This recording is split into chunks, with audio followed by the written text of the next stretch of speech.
On est aujourd'hui dimanche 2 août 2020, troisième jour de la fête de l'Aïd el-Kébir, fête de Tabaski sur toute l'étendue du territoire national.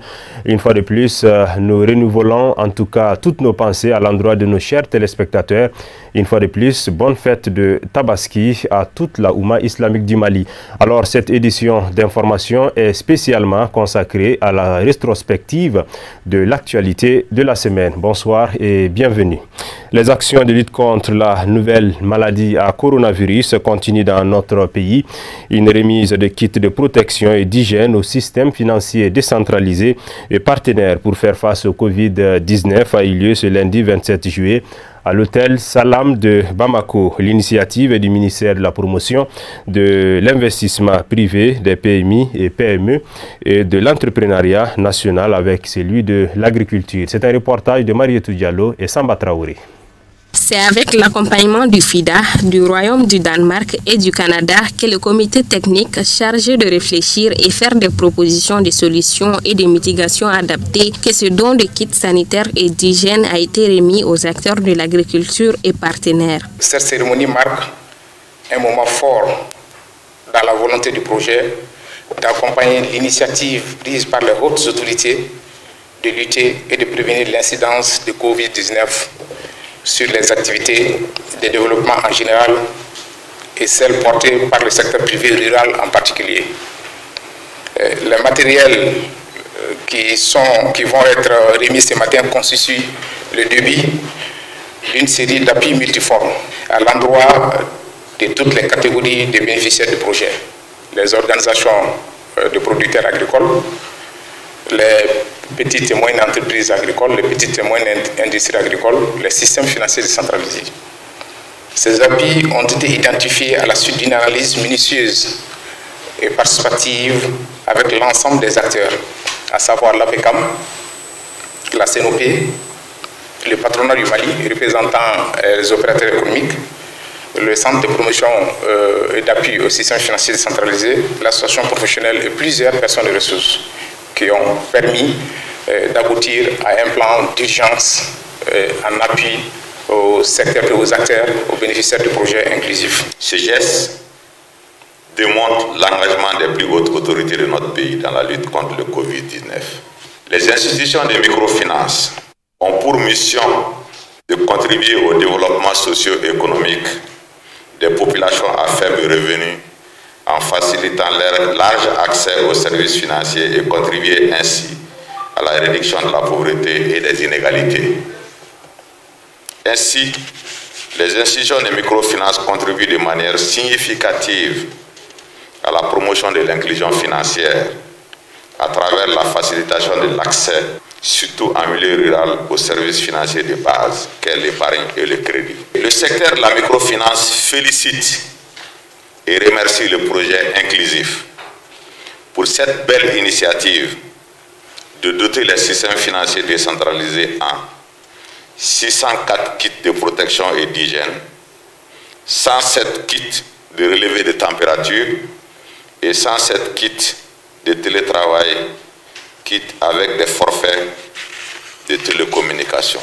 Au nom de l'ambassade du Danemark, de l'ambassade du Canada et du FIDA, ce geste exemplaire et symbolique du projet et sa tutelle qui permettra au SFD de disposer des mesures de protection et de prévention adéquates contre cette maladie qui continue à faire des ravages à travers le monde. Dans un cadre plus général, c'est un geste qui traduit la volonté conjuguée du gouvernement et ses partenaires à soutenir le secteur privé qui endure les effets négatifs de la crise sanitaire depuis mars 2020. Et pour les SFD, ces dotations permettront d'assurer la continuité de leur activité dans les conditions qui préservent la santé des clients et des employés de ces structures. Cet appui s'inscrit aussi dans la dynamique de partenariat tissé entre le projet inclusif et les SFD pour que les populations rurales vulnérables, qui sont leurs cibles principales, puissent continuer à se procurer des services et ressources financières qui soutiennent leurs moyens d'existence. Deux principales motivations soutiennent l'appui du projet inclusif à l'endroit du secteur de l'agriculture et de la microfinance, qui sont tous deux des meilleurs outils financiers et de lutte contre la pauvreté et d'inclusion financière au Mali. Le projet inclusif a initié des solutions de mitigation susceptibles de construire la résilience des OPA, des PMA, PMI et des SFD qui sont les cibles du projet afin de minimiser les conséquences de la crise sur l'atteinte des objectifs du projet et la réduction de la pauvreté rurale. Ces solutions s'articulent autour des actions suivantes. Pour les organisations professionnelles agricoles, OPA, des appuis financiers dans le domaine de la diversification des activités agricoles, en équipement et petits matériels, et de l'assurance agricole des appuis en termes d'accès à l'information.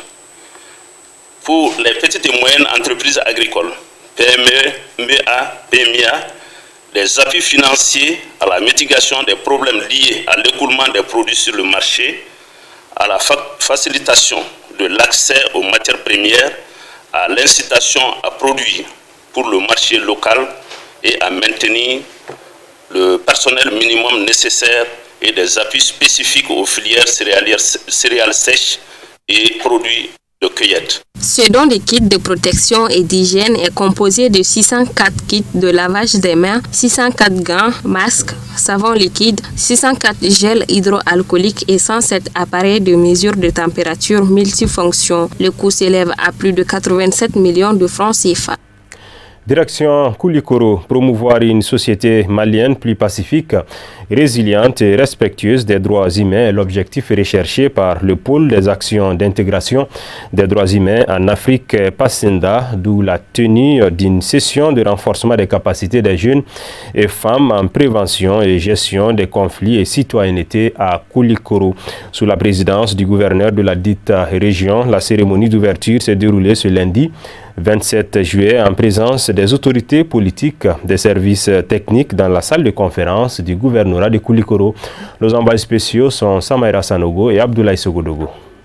Développer le leadership des jeunes et femmes tout en les amenant à jouer un rôle moteur du changement dans la citoyenneté, la prévention et la gestion des conflits, la gestion des affaires de la communauté, la protection des droits de l'homme est l'objectif global de ce projet du PACENDA financé par l'ambassade de Danemark à travers le fonds d'appui au moteur du changement FAMOC. Nous avons réuni les jeunes et les femmes de Koulikoro pour les impliquer davantage dans la prévention et la gestion des conflits au Mali.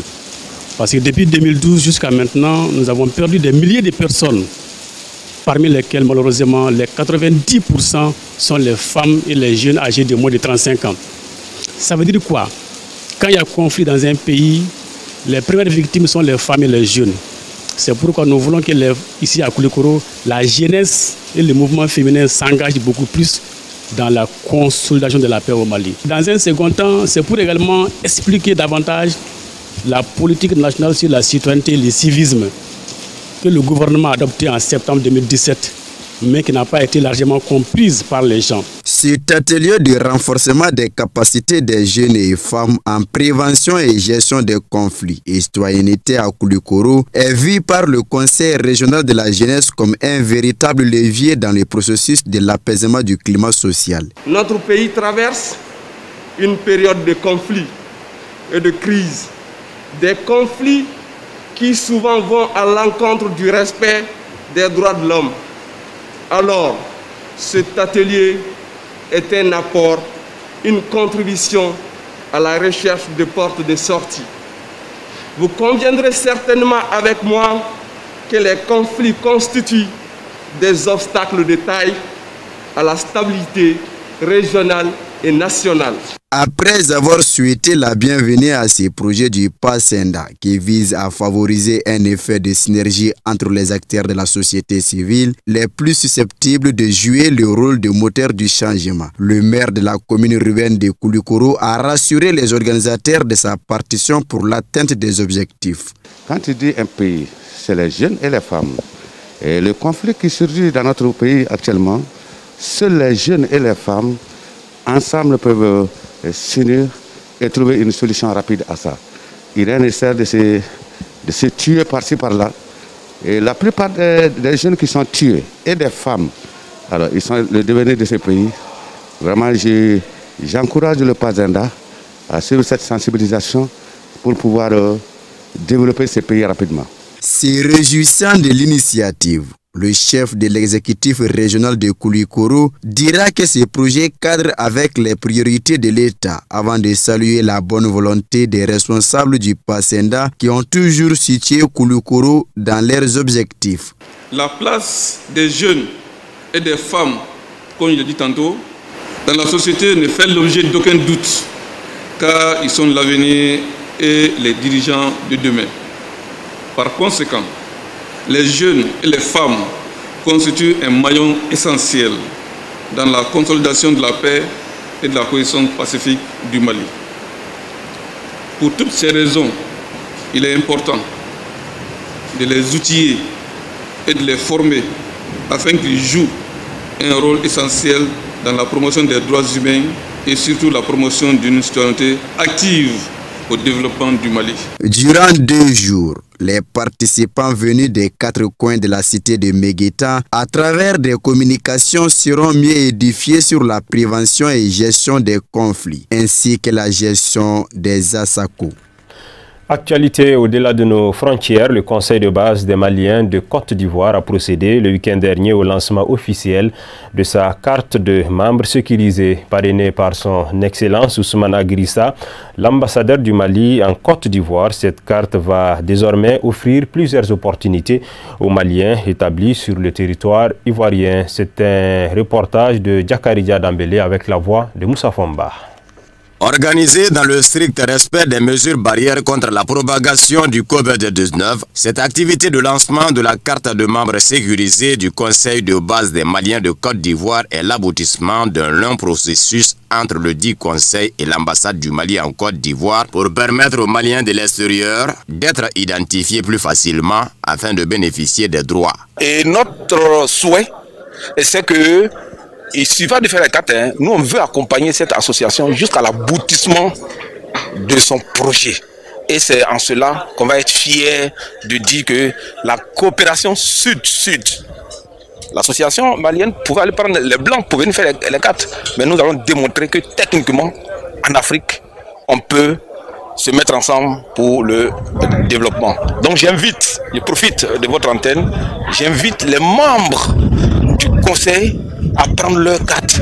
Engagé auprès de ses concitoyens depuis plusieurs années dans leur encadrement, leur rapatriement et leur assistance, le Conseil de base des Maliens de Côte d'Ivoire, qui est un démembrement du Haut Conseil des Maliens de l'extérieur, à travers cette carte sécurisée, offre aux adhérents plusieurs opportunités, notamment les opérations bancaires, téléphoniques et autres. C'est pourquoi son président a invité tous les Maliens établis sur le territoire ivoirien à s'enrôler et bénéficier de ces avantages. Le Conseil de base des Maliens de Côte d'Ivoire est l'interface entre l'État malien et tous les Maliens qui vivent en dehors du Mali. Donc tout ce qui concerne la gestion des Maliens, leur assistance, leur rapatriement, leur encadrement, tout leur soutien de tous les domaines revient dans les conseils de base des Maliens de Côte d'Ivoire. C'est une cérémonie d'une importance capitale, comme je l'avais dit dans mon discours, qui réellement est venue à point nommé. Parce que cette carte, l'ambassadeur l'a dit, on l'avait voulu une carte biométrique parce que les Maliens de Côte d'Ivoire à un moment donné avaient des problèmes sur la carte d'identité. Non seulement les Ivoiriens ne voulaient pas de la carte d'identité, même pour nos identifications dans les téléphonies cellulaires, encore moins à la banque. Même quand tu as un compte en banque, pour faire des versements, on prend ta carte. Mais pour faire des retraits, on te dit que ce n'est pas biométrique. Donc c'est dans ce souci-là qu'on a cherché un palliatif pour trouver une solution médiane qui permet aux Maliens d'avoir un document fiable. C'est un appel à tous les Maliens résidant en Côte d'Ivoire, ainsi que leurs associations et autres regroupements, d'adhérer massivement au Conseil de base des Maliens de Côte d'Ivoire, en prenant les cartes des membres. Se réjouissant du parrainage de la cérémonie, son Excellence Ousmane Aguerissa, ambassadeur du Mali en Côte d'Ivoire, après avoir évoqué le rôle important que va jouer cette carte sécurisée infalsifiable pour les détenteurs, a tenu à faire un rappel. La carte ne remplace pas la carte d'identité, la carte NINA et le passeport. Je pense qu'aujourd'hui, les produits qu'il lance aujourd'hui, c'est une carte de membre qui a ses caractéristiques propres, d'après l'opérateur, qui est sécurisée, qui n'est pas falsifiable, mais qui n'est pas une carte biométrique. Ce n'est pas une carte qui peut remplacer la carte nationale consulaire. Elle ne peut pas remplacer la carte biométrique. Voilà, mais c'est une carte qui est très utile pour le conseil à l'intérieur, à l'interne, pour reconnaître ses membres, les organiser, et les faire participer à ses différentes activités, à ses projets, etc., etc. Je pense que c'est extrêmement important pour eux. C'est pourquoi nous sommes venus les accompagner dans le lancement et leur souhaiter bon vent. Notons que le conseil de base des Maliens de Côte d'Ivoire a été accompagné dans sa démarche par Afrique Plus, une entreprise ivoirienne spécialisée dans la confection des documents officiels. La remise des premiers lots de cartes a été faite symboliquement par monsieur l'ambassadeur. Retour à Koulikoro, lancement ce mardi 28 juillet de la campagne nationale de reboisement 2020 dans la forêt classée de Kienfala, région de Koulikoro. L'objectif est de sensibiliser les populations et les autorités sur la nécessité de lutter contre la dégradation des ressources naturelles, la perte de la biodiversité, la désertification et les effets néfastes du changement climatique. L'événement était présidé par le secrétaire général du ministère de l'Environnement, de l'Assainissement et du Développement durable, et l'événement a donc regroupé l'ensemble des acteurs de l'environnement. Suivons ce reportage de nos envoyés spéciaux. Le thème retenu pour cette 26e édition est « Préservons et restaurons nos écosystèmes pour renforcer la résilience de nos populations ». Si le bilan de l'année écoulée est jugé satisfaisant par les acteurs de l'environnement, cette année également des milliers de pieds d'arbres, toutes espèces confondues, seront plantés sur une superficie de plus de 28 000 hectares et sur toute l'étendue du territoire national. Cette action permettra de lutter contre l'avancée du désert et les effets néfastes du changement climatique. Nous avons au programme la réalisation de plus de 1000 hectares de mise en défense et de régénération naturelle. Nous avons aussi la réalisation de 300 hectares en fixation de dunes et en protection de berges. Donc voilà quelques éléments majeurs qui sont envisagés cette année. Les tout sous-tendus, vraiment tous ces programmes sont sous-tendus par des campagnes d'information, de sensibilisation, de renforcement des capacités des acteurs tout au long de la campagne. Dans le cadre du contrat qui les lie avec l'État du Mali, les responsables des sociétés maliennes de gestion forestière et les exploitants de bois décident d'accompagner la Direction nationale des eaux et forêts pour une bonne réussite de la campagne de reboisement. C'est un acte de citoyenneté.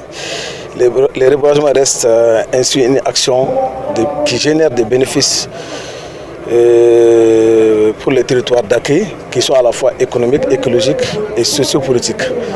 Donc planter des arbres, c'est comme contribuer à l'augmentation de l'expérience de vie des zones arides ou semi-arides dont le Mali fait partie. Donc tout le monde doit prendre conscience à planter des arbres. Oui, ce que nous avons prévu, c'est de planter davantage beaucoup d'arbres et les entretenir. Parce qu'il ne suffit pas seulement de planter les arbres, c'est-à-dire qu'on fait maintenant la clôture. Quand vous clôturez maintenant, ça sera sécurisé. Mais nous avons fait des constats. Chaque année maintenant, nous reboisons. Après le reboisement, maintenant, nous partons. L'année prochaine, maintenant, nous venons, on va voir maintenant qu'il n'y a plus d'arbres ici. Donc, ce que nous allons dépenser comme frais maintenant aux plantations, donc on verra maintenant que tout est parti en nous.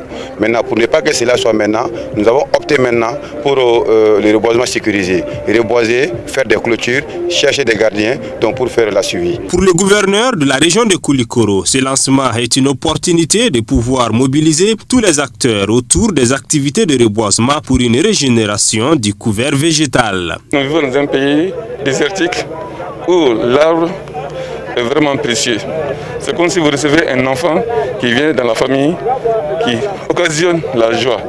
Donc ce matin, c'est une joie pour nous tous de pouvoir faire notre devoir de citoyens qui consiste à planter chacun un arbre pour contribuer au tissu vert de ce pays.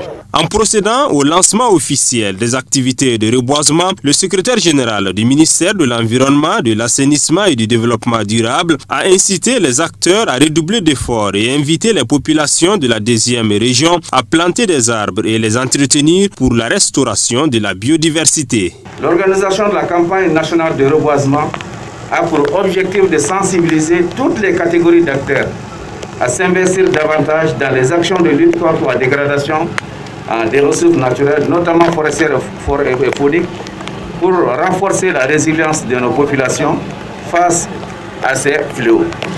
Le programme de reboisement 2020 prévoit, entre autres, la production de 19 929 plants, le reboisement d'environ 27 000 hectares, la mise en défense de plus de 1000 hectares et la fixation d'environ 300 hectares de dunes. La cérémonie de lancement a pris fin par la plantation des pieds d'arbres dans le massif forestier de Tienfala sur une superficie de plus de 5 hectares.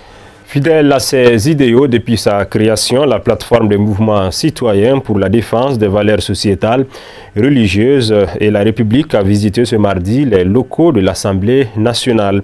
Une initiative qui vise à constater et à condamner les actes de pillage et de vandalisme perpétrés contre le siège du Parlement au cours des manifestations organisées par le Rassemblement des forces patriotiques M5 RFP les 10, 11 et 12 juillet.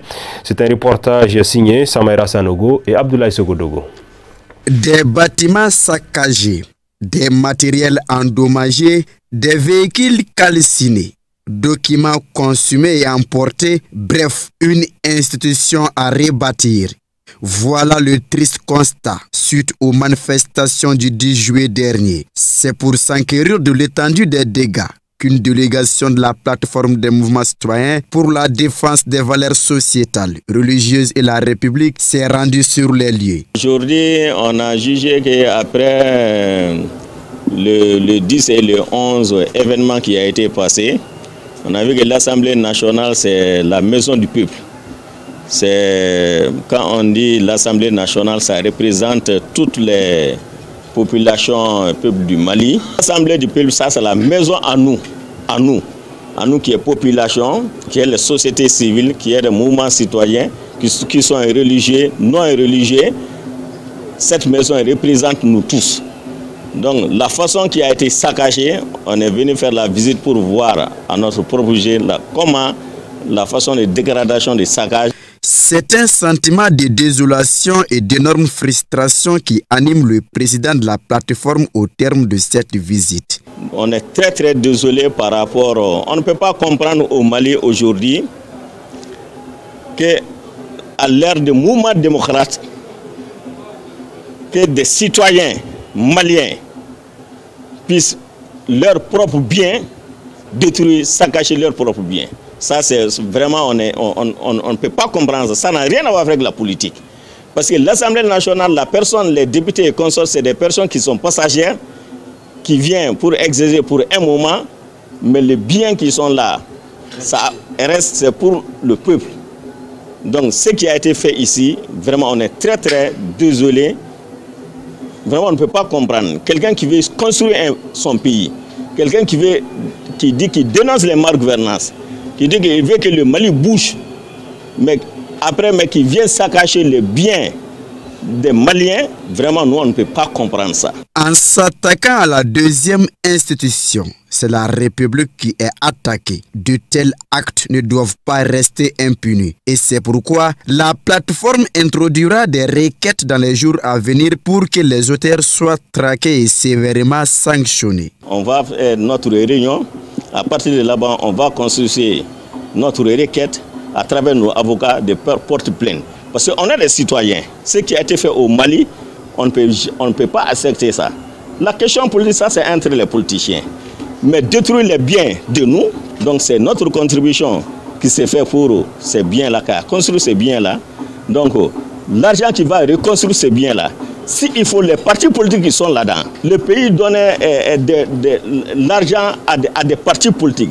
S'il faut financer les partis politiques chaque année, s'il faut même de bloquer cet argent-là pour reconstruire l'Assemblée, nous on va faire une requête et puis on va faire un suivi par rapport à ça. Parce qu'il faut que ce soit puni, on ne peut pas rester comme ça. La plateforme a également tenu à inspecter tous les endroits du Parlement dans les moindres détails, afin que toute la lumière soit faite sur ces incidents condamnables au dernier degré.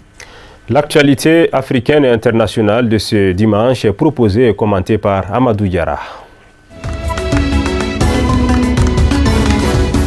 Présidentielle en Côte d'Ivoire voisine, la candidature de Pascal Affi-N'Guessan semble bien diviser son parti. Le Front populaire ivoirien, FPI, vient de le désigner pour la prochaine élection présidentielle prévue en octobre. À 3 mois de ce scrutin, le FPI reste toutefois divisé, d'autant que l'absence du nom de Laurent Gbagbo sur les listes électorales n'est pas sans créer de remous. Sur la scène du Palais de la Culture d'Abidjan se sont succédés dans l'après-midi de ce samedi de nombreux artistes, des cadres et des militants du FPI pour appeler à la candidature de Pascal Affi-N'Guessan. Ils ont ainsi considéré que le camarade Affi-N'Guessan est resté constant dans sa détermination à défendre et à promouvoir l'idéal et l'image du parti. Les femmes du Front populaire ivoirien ont également exprimé leur soutien à sa candidature.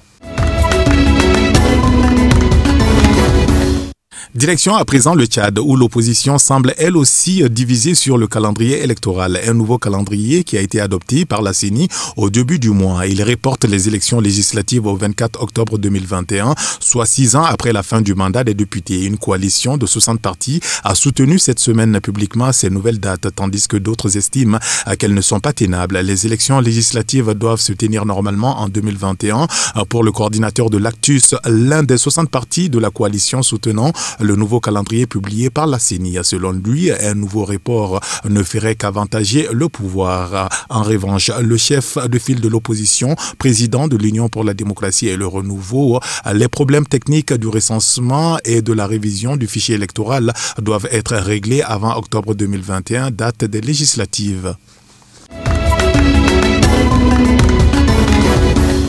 Direction à présent le Sénégal, avec plus de 20% de la population du pays et les 3/4 des cas de contamination au coronavirus, la situation sanitaire à Dakar inquiète, notamment en ce week-end de Tabaski où de nombreux Dakarois ont quitté la capitale pour célébrer la fête du mouton en famille aux 4 coins du pays. À l'heure où le pays a justement franchi la barre des 10 000 contaminations, dont plus de 7 000 malades recensés depuis le début de l'épidémie à Dakar et sa banlieue, les autorités sanitaires craignent une accélération de la propagation du Covid-19 liée au déplacement des populations à travers le pays. Il serait en effet des dizaines de milliers chaque année à prendre la route afin de fêter la Tabaski en famille. Et la plupart d'entre eux sont issus de la capitale sénégalaise, le principal foyer du Covid-19 du pays. Le président Macky Sall a appelé à la prudence et au respect des gestes barrières en présentant ses vœux. Et dans le même registre, cette fois-ci en Afrique du Sud, le pays du continent africain le plus touché par le nouveau coronavirus a officiellement recensé plus de 500 000 cas de Covid-19, a annoncé samedi le ministre de la Santé. Aujourd'hui, l'Afrique du Sud a dépassé la barre du demi-million de personnes contaminées avec un total de 503 990 cas confirmés de Covid-19, a déclaré le ministre de la Santé dans son communiqué quotidien. Parlons encore de ce sujet qui affecte le monde entier et l'OMS qui tire la sonnette d'alarme. Le coronavirus a fait plus de 680 000 morts dans le monde depuis l'apparition de la maladie fin 2019 en Chine. Réunie samedi 1er août à Genève, l'Organisation mondiale de la santé a prévenu que la pandémie de Covid-19 allait être probablement très longue. Le comité d'urgence de l'organisation est réuni depuis vendredi pour la 4e fois pour réévaluer la pandémie, a souligné que sa durée allait être certainement très longue, a indiqué l'OMS dans un communiqué. L'OMS, justement, qui continue d'estimer que le risque posé par le Covid-19 est très élevé, ajoute le même texte. Le comité d'urgence composé de 18 membres et de 12 conseillers a souligné l'importance d'une réponse qui doit être nationale, régionale et globale face à la pandémie. L'Union européenne a annoncé jeudi le lancement d'une mission de formation des forces de sécurité intérieure en République centrafricaine pour une durée de 2 ans. L'organisation va apporter son expertise aux autorités centrafricaines en matière de stratégie. Cela contribuera à transformer durablement les forces de sécurité intérieure de la République centrafricaine. L'objectif premier sera donc d'apporter un soutien à la police et à la gendarmerie pour faciliter leur déploiement dans tout le pays. La mission civile travaillera en étroite collaboration avec la mission militaire de formation de l'Union européenne, EUTM-RCA, la mission des Nations Unies, MINUSCA et la communauté internationale. Cap à présent sur la RDC. La sentence est tombée pour les miliciens accusés d'avoir participé en 2019 à un mouvement insurrectionnel à Djougou, chef-lieu de territoire de la province de l'Ituri. 15 d'entre eux ont été condamnés à 20 ans de prison par la justice militaire congolaise. La quasi-totalité de ces miliciens viennent de la secte ethnico-mystique coopérative pour le développement du Congo, Codeco, et les autres font partie des forces patriotiques intégrationnistes du Congo, FPIC. Un milicien a été acquitté faute de preuves. Dans cette région de l'Est du pays, les conflits sont nombreux et les habitants espèrent que ces condamnations vont permettre d'apaiser les tensions. Ainsi se referme cette édition d'information qui était spécialement consacrée à la rétrospective de l'actualité de la semaine écoulée. Merci à vous de l'avoir suivi. Passez un excellent moment en compagnie des programmes de Chérif La Télévision. Bonsoir.